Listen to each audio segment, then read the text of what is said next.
ദൈവനാമത്തിന് മഹത്വമുണ്ടാകട്ടെ.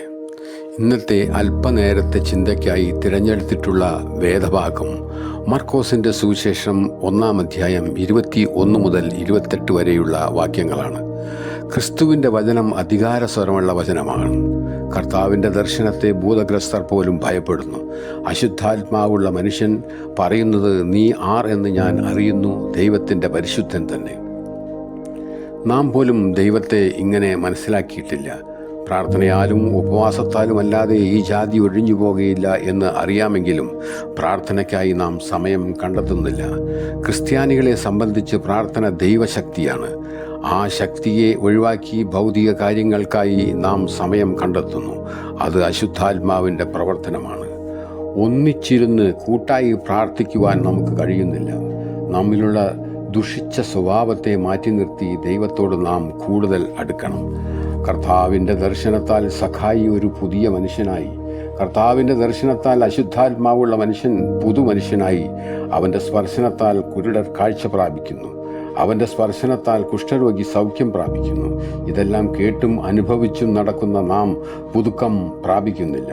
ഹൃദയം കഠിനപ്പെട്ടു പോകാതെ കർത്താവിൽ വിശ്വസിക്കൂ. ഈ നോമ്പിൽ കൂടെയുള്ള പ്രാർത്ഥന മൂലം നാം പുതിയ മനുഷ്യനായി തീരണം. നാം ചെയ്യുന്ന പ്രവൃത്തികളാൽ മറ്റുള്ളവർ സന്തോഷിക്കുവാനിടയാകണം. നമ്മുടെ പ്രവൃത്തിയാലും സംസാരത്താലും ഒരാൾ ക്രിസ്തുവിനെ അറിയുന്നതിന് ഇടയായാൽ നാം നേടിയ ആ ജീവൻ ദൈവരാജ്യത്തിൽ നമുക്കായി സാക്ഷ്യം പറയും. അശുദ്ധാത്മാക്കൾ നമ്മളെക്കാൾ കൂടുതലായി ദൈവത്തെ അറിയുകയും ഭയപ്പെടുകയും ചെയ്യുന്നു. സ്കേവ എന്ന പുരോഹിതൻ്റെ മക്കൾ അശുദ്ധാത്മാവുള്ള മനുഷ്യനെ സൗഖ്യമാക്കാൻ പോയിരുന്നു. ആ അശുദ്ധാത്മാവുള്ള മനുഷ്യൻ ചോദിക്കുന്നു, നിങ്ങൾ ആരാകുന്നു?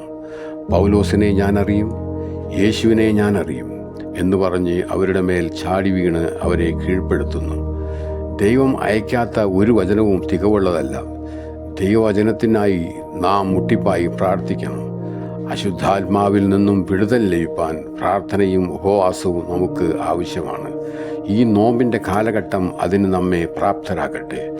നോമ്പ് എന്ന വാക്കിന് വ്യാഖ്യാനങ്ങൾ പലതുണ്ട്. എന്നെ സ്പർശിച്ച ഒന്ന് നോവും അൻപും എന്നുള്ളതാണ്. വേദനിക്കുന്നവരെ ചേർത്ത് പിടിക്കണം. കരുണ കാണിക്കേണ്ടടുത്ത് കരുണ കാണിക്കണം.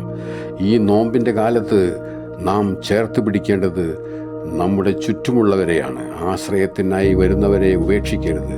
ആശയറ്റവർക്ക് ആശ്രയമാവാൻ സാധിക്കണം. ഈ നോമ്പിൽ കരുണ കാണിക്കാൻ മറക്കരുത്. നോമ്പിൻ്റെ അന്തസ്സ് ഉയർത്തിപ്പിടിക്കണം.